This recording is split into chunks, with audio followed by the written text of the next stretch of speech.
बच्चों last lecture में हमने बात की थी डाल्टन की एटॉमिक थ्योरी की, जिसमें हमें पता चला था कि सारा मैटर जो है वो किस चीज़ का बना है, इनडिविजिबल पार्टिकल्स का, जिनको एटम्स बोला जाता है। और एक एलिमेंट के जो एटम्स हैं वो उनकी फिजिकल और केमिकल प्रॉपर्टीज़ एक सी होती हैं, बिल्कुल ठीक है। और एटम्स आपस में कंबाइन करते हैं एक फिक्स रेशो में टू फॉर्म कंपाउंड्स।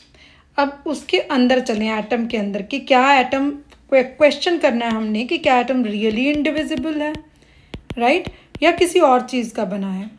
तो इस चीज़ के लिए हम थोड़ा हिस्ट्री में जाते हैं। तो ये बात है 1800s के स्टार्टिंग की, कि फैराडे और गोल्डस्टीन ये सब लोग कुछ एक्सपेरिमेंट्स कर रहे थे जो कि इलेक्ट्रिसिटी और मैटर की इंटरेक्शन के जैसे थे, क्योंकि उसी टाइम पे इलेक्ट्रिसिटी, मैग्नेटिज्म, इन सारी चीज़ों के ऊपर भी काफ़ी रिसर्च हो रही थी। तो एक जर्मन फिजिसिस्ट थे और ग्लास ब्लोइंग का काम भी करते थे, जिनका नाम था गीजलर, ठीक है। मे बी वो और तरह से प्रोनाउंस करते हो, but this is how it is written in English, Geissler, right. तो उन्होंने ग्लास ट्यूब्स बनाई जिनके अंदर वैक्यूम क्रिएट किया, मर्करी पंप लेके उन्होंने, ठीक है, और फिर उसमें इलेक्ट्रिसिटी को पास करके इस तरह के एक्सपेरिमेंट किए। तो उन्होंने काफ़ी कुछ इस पे किया, बट क्योंकि वो पूरी तरह से ट्यूब्स को इवैक्यूएट नहीं कर पाए, इसलिए वो ज़्यादा, उनकी जो स्टडीज़ थी वो ज़्यादा उनसे कुछ कंक्लूड नहीं कर पाए, क्योंकि जिस तरह की उस टाइम पे इक्विपमेंट अवेलेबल था उसमें उन्होंने बेस्ट करके देखा that radiation is produced. Goldstein ने उनको नाम दे दिया cathode rays and all that. अब उनकी रेडिएशन की नेचर क्या है, उसकी प्रॉपर्टीज़ क्या है, उसको आगे जो है एक साइंटिस्ट थे, ब्रिटिश साइंटिस्ट थे, जिनका नाम था सर विलियम क्रूक्स। इन्होंने ही थैलियम एलिमेंट को भी डिस्कवर किया था और उसी थैलियम को ना ये एक्चुअली वे करने के लिए वैक्यूम क्रिएट करके उसको वैक्यूम में जैसे वे करना चाहते थे कि उसका एग्जैक्ट वेट क्या है, किस तरह से है। तो उसी सारे में उनका जो रिसर्च है वो इस तरफ को शिफ्ट हो गई, दैट वो इसमें चले गए कि कैथोड रेज और उसकी रिसर्च में। तो उन्होंने ये ट्यूब ग्लास की ली, जिसका नाम ही अब हम इनको क्रूक्स ट्यूब ही बोलते हैं। मॉडर्न टाइम में इसको हम कैथोड रे ट्यूब भी बोल देते हैं, CTR cathode ray tube, CRT cathode ray tube, but इनको साइंटिफिक कम्युनिटी में हम इनको क्रूक्स ट्यूब ही बोलते हैं, क्रूक्स ट्यूब।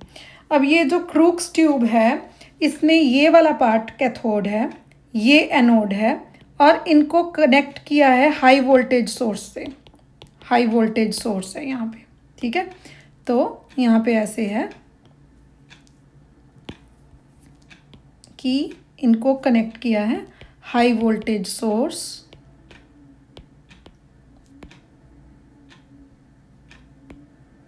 ठीक है। और ये जो चीज़ है ये वाली, ये सिर्फ पकड़ने के लिए उसको, ठीक है। अब जब वोल्टेज पास की तो यहाँ पे उन्होंने इस साइड पे ऐसे कुछ मटेरियल लगाया जो कि फ्लोरेसेंट है मटेरियल, ठीक है। तो जब वोल्टेज पास की तो उन्होंने देखा कि यहाँ पे कुछ इस तरह का लाइट सी ग्लो यहाँ प्रोड्यूस हो रहा है। इसका मतलब कुछ यहाँ से आ रहा है जो वहाँ पे आके स्ट्राइक कर रहा है फ्लोरेसेंट मटेरियल पे, और वहाँ पे फ्लोरेसेंस दिख रही है आपको, राइट। अब उसे इस तरह से दिखाया हुआ है। अब ये जो यहाँ पे फ्लोरेसेंट मटेरियल यहाँ ऐसे लगाया है ना, उसकी बजाय यहाँ पे पूरी एक शीट लगा दी हुई है उन्होंने, ताकि प्रॉपरली दिख सके रेडिएशन जाती हुई, ठीक है। अब उसकी नेचर स्टडी करनी है कि क्या वो उसकी पार्टिकल करेक्टर है, अगर पार्टिकल करेक्टर है क्या वो स्ट्रेट लाइन में चलती हैं या डिफ्लेक्ट होती हैं या किस तरह से। तो उन्होंने और एक ट्यूब डिज़ाइन की जिसका नाम था माल्टीज क्रॉस ट्यूब। उसमें उन्होंने एक मेटल का ना बहुत बारीक फॉइल लेके उसका एक क्रॉस बना के बीच में रख दिया, किसके बीच में, कैथोड रेज के पाथ में, ठीक है। अब कैथोड रेज के पाथ में ये मेटल फॉइल का इन्होंने ये क्रॉस बना के रखा, और जब वो उसी तरह से वोल्टेज से कनेक्ट करके हाई वोल्टेज पास की तो इस तरफ उनको इसकी शेडो दिखाई दी। आप देख रहे हैं ये शेडो, इस तरह इनको शेडो दिखाई दी। इससे क्या पता चला? इससे पता चला कि कैथोड रेज जो हैं वो स्ट्रेट लाइन में ट्रेवल करती हैं और उनको एक मेटल की थिन शीट से रोका जा सकता है। ठीक है, ये कंक्लूजन स्ट्रेट लाइन में चलती हैं and they can be stopped with a thin metal sheet, right. अगला एक्सपेरिमेंट उन्होंने जो डिज़ाइन किया इसको बोलते हैं क्रूक्स रेलवे ट्रैक। उन्होंने एक रेलवे ट्रैक जैसा ग्लास का अंदर डिज़ाइन करके बनाया, उसमें एक पैडल रखा, उसी तरह से मेटल का पैडल है और पैडल के हर ब्लेड के ऊपर भी फॉस्फोरेसेंट या फ्लोरेसेंट मटेरियल लगाया ताकि जैसे ही उनसे रेज आके टकराएं तो वहाँ पे ग्लो प्रोड्यूस हो। अब जब कैथोड रेज वहाँ से निकली, जब वोल्टेज अप्लाई की कैथोड रेज निकली तो ये पैडल कैथोड से एनोड की तरफ मूव करने लगा। On applying high voltage across the tube the paddle wheel travels along the glass railway track from cathode towards anode। इसका मतलब इससे क्या कंक्लूड किया उन्होंने? इससे ये कंक्लूड किया कि उन जो स्ट्रीम ऑफ पार्टिकल्स है या रेडिएशंस है उनमें मोमेंटम है, तभी वो पुश कर पा रही हैं ब्लेड को, उसको क्रॉस को। ठीक है, रेलवे ट्रैक के ऊपर।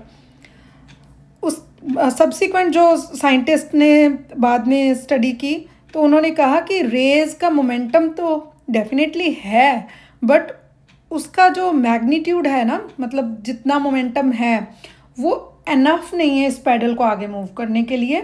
तो जो पैडल आगे मूव हो रहा है ना उसका कारण कुछ और है।